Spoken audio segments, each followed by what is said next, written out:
سینے میں دل کا موجود ہونا اس بات کی علامت ہے کہ ہمارے سینے میں دل دھڑک رہا ہے. ہمارے سینے کے اندر جب دل دھڑک رہا ہے تو یہ بات بھی ضروری ہے کہ جب دل دھڑکتا ہے تو دل دھڑکنے کے اندر کوئی دل پر بھی ہونا چاہیے, دل کا جانی بھی ہونا چاہیے. جب دل عطا کیا تو پھر کوئی دل والا ہونا چاہیے اس دل کے اندر. اور اللہ رب العزت کی ذات نے قرآن مجید فرقان حمید کے اندر ارشاد فرمایا کہ ہم نے انسان کے جسم کے اندر ایک ہی دل رکھا ہے. انسان کے جسم کے اندر ہم نے ایک ہی دل رکھا ہے. اور ایک دل رکھنے کا مطلب کیا ہے کہ جو راستہ اختیار کرنا ہے ایک ہی راستہ اختیار کریں. اگر اچھائی والا راستہ اختیار کرنا ہے تو پھر اچھائی والے راستے کو اختیار کرے, اپنے رب کی ذات سے لو لگائے, کریم آقا صلی اللہ علیہ وآلہ وسلم کی ذات سے لو لگائے, سیدھا راستہ اختیار کرے, دوغلا پن اختیار نہ کرے. اس لیے ہم نے انسان کے جسم کے اندر ایک ہی دل رکھا ہے. جب ایک دل ہے اور دھڑکتا بھی ہے تو پھر یہ ضروری ہے کہ اس دل کے اندر بسنے والا بھی کوئی ہونا چاہیے, اس دل کا کوئی جانی بھی ہونا چاہیے, کوئی دل بر بھی ہونا چاہیے. اور تمام کائنات کو اٹھا کر دیکھ لیا جائے, سب ذاتوں سے بڑھ کر جو دل کے اندر رکھنے والی ذات ہے وہ ذات کریم آقا صلی اللہ علیہ وآلہ وسلم کی ذات بابت ہے. تمام ذاتوں سے بڑھ کر اگر دل کے اندر رکھنا ہے تو کریم آقا صلی اللہ علیہ وآلہ وسلم کی ذات کو ہی رکھنا ہے. اب کون سی ایسی وجوہات ہیں, کون سے ایسے اسباب ہیں کہ جن کو اپنا کر ہم کسی کو اپنے دل کا جانی بناتے ہیں, اپنا دل پر بناتے ہیں, اپنے دل کے اندر کسی کو جگہ دیتے ہیں. تو اگر ہم عام انداز میں دیکھیں تو 3 وجہ بن جاتی ہیں. ایک وجہ ہے کہ بندہ فطری تقاضوں کے مطابق کسی سے محبت کرتا ہے. فطرت کا تقاضا انسان کے اندر یہ بات خود ہی اٹھ پڑتی ہے کہ یار مجھے اس سے محبت کرنی چاہیے. اور دوسرا تقاضا عام انداز میں دیکھا جائے تو یہ طبعی تقاضا بن جاتا ہے, انسان کی طبیعت کر بیٹھتی ہے کہ یار میں فلاں سے محبت کروں. اور تیسری سب سے اہم چیز اگر دیکھی جائے تو شریعت انسان کو حکم دیتی ہے کہ تو فلاں سے محبت کر. یہ 3 چیزیں, اگر اب ہم ان تینوں چیزوں کو دیکھیں تو پھر ہم آگے محبت کو دیکھیں تو ہمیں محبت کریم آقا صلی اللہ علیہ وآلہ وسلم کی چوکھٹ تک ہی رہ جاتی ہے. اب انسان کی فطرت تقاضا کرتی ہے کہ انسان اپنے قریبی رشتہ داروں سے محبت کرے. والد کی فطرت یہ تقاضا کرتی ہے کہ والد اپنی اولاد سے محبت کرے. اگر اولاد سے اسے کوئی نفع نہ بھی مل رہا ہو تب بھی والد کی یہ فطرت تقاضا کرتی ہے کہ والد اپنی اولاد سے محبت کرے. لیکن آؤ چلتے ہیں کریم آقا صلی اللہ علیہ وآلہ وسلم کی بارگاہ میں. کریم آقا صلی اللہ علیہ وآلہ وسلم نے ارشاد فرمایا, انما انا لکم مثل الوالد. کریم آقا صلی اللہ علیہ وآلہ وسلم نے ارشاد فرمایا, اے لوگوں میں تمہارے لیے باپ کی مثل ہوں. دنیا دار باپ ہوگا, اولاد کی خیر خواہی چاہے گا, میری اولاد بہتر ہو جائے, میری اولاد کے پاس نعمتیں آ جائیں, میری اولاد کے پاس آسانیاں آ جائیں, میری اولاد کے پاس مال و دولت آ جائے. لیکن قربان جاؤں کریم آقا صلی اللہ علیہ وآلہ وسلم کی ذات بابرکت پر, حضور کی ذات وہ ذات ہے جو چاہتی ہے کہ میرا امتی دنیا کے اندر بھی کامیاب ہو جائے, آخرت کے میدان میں بھی کامیاب ہو جائے.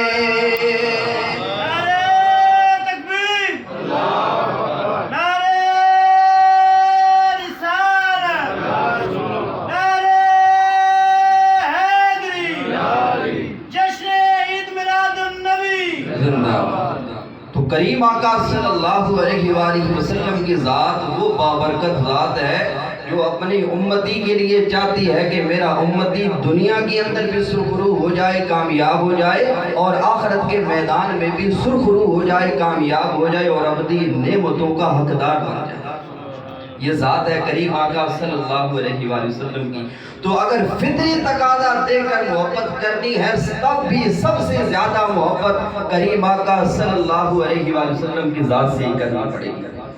اور اگر ہم دیکھیں کہ طبی تقاضے کے مطابق کسی سے محبت کرنی چاہیے تو ہماری طبیعت یہ چاہتی ہے کہ فلاں بندہ عالی نسب ہو، اچھے گھرانے کا وہ مالک ہو، اچھی گھرانے والا ہو، ہم اس سے محبت کرتے ہیں۔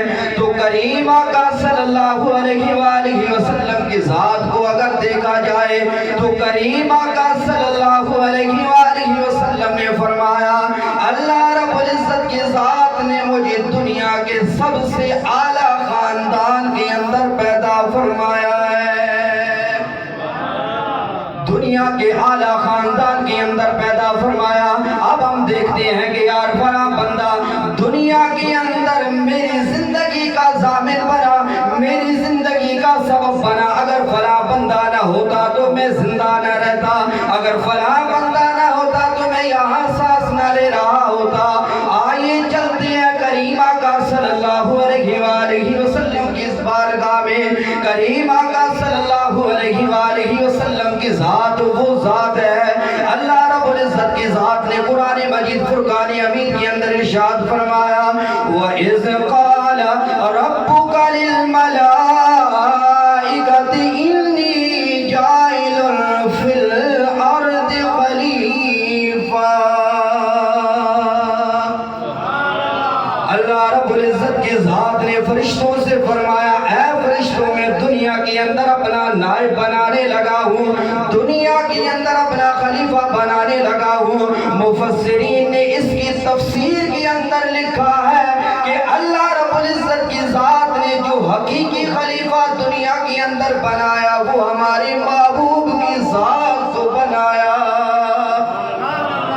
وہ کریم آقا صلی اللہ علیہ وآلہ وسلم کی ذات کو حقیقی خلیفہ بنا۔ بظاہر تو آدم علیہ السلام تھے لیکن حقیقت کے اندر جو خلیفہ اعظم ذات ہے وہ کریم آقا صلی اللہ علیہ وآلہ وسلم کی ذات۔ اور حضرت آدم علیہ السلام جب اللہ کی حکمت کے تقاضوں کے تحت جب زمین پر آئے تو 300 سال تک آنسو بہاتے رہے، اللہ کی بارگاہ میں توبہ کرتے رہے، توبہ قبول نہ ہوئی۔ ایک دن یاد آیا کہ جب اللہ رب العزت کی ذات نے مجھے تخلیق فرمایا تھا تو میں نے عرش پر ایک کلمہ لکھا دیکھا تھا لا الہ الا اللہ محمد الرسول اللہ۔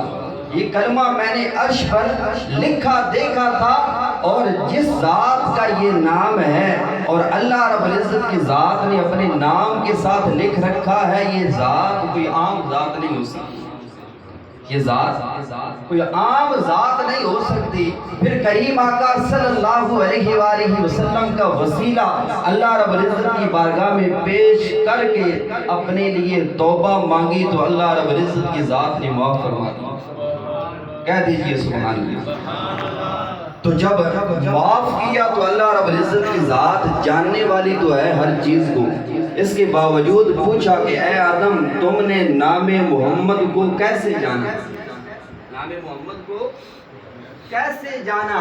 تو حضرت آدم علیہ السلام نے عرض کی یا باری تعالی جب مجھے تخلیق کیا تھا میں نے اپنا سر اٹھایا تھا، عرش پر یہ کلمہ لکھا دیکھا تھا لا الہ الا اللہ محمد الرسول اللہ، وہاں میں نے اس ذات کو جانا تھا کہ یہ ذات کوئی عام ذات نہیں ہو سکتی، یہ کوئی اعلیٰ ہی ذات ہے، اسی لیے اللہ رب العزت کی ذات نے اپنے نام کے ساتھ اس ذات کا نام لکھ رکھا ہے۔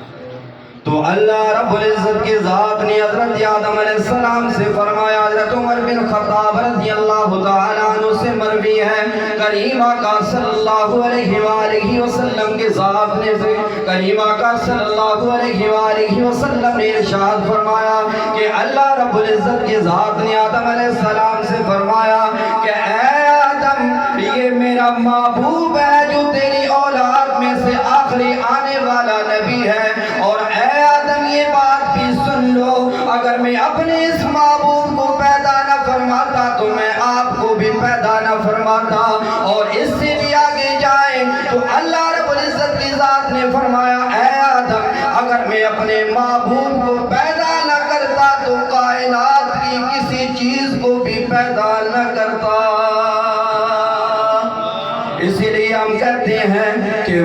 جو نہ تھے تو کچھ بھی نہ تھا،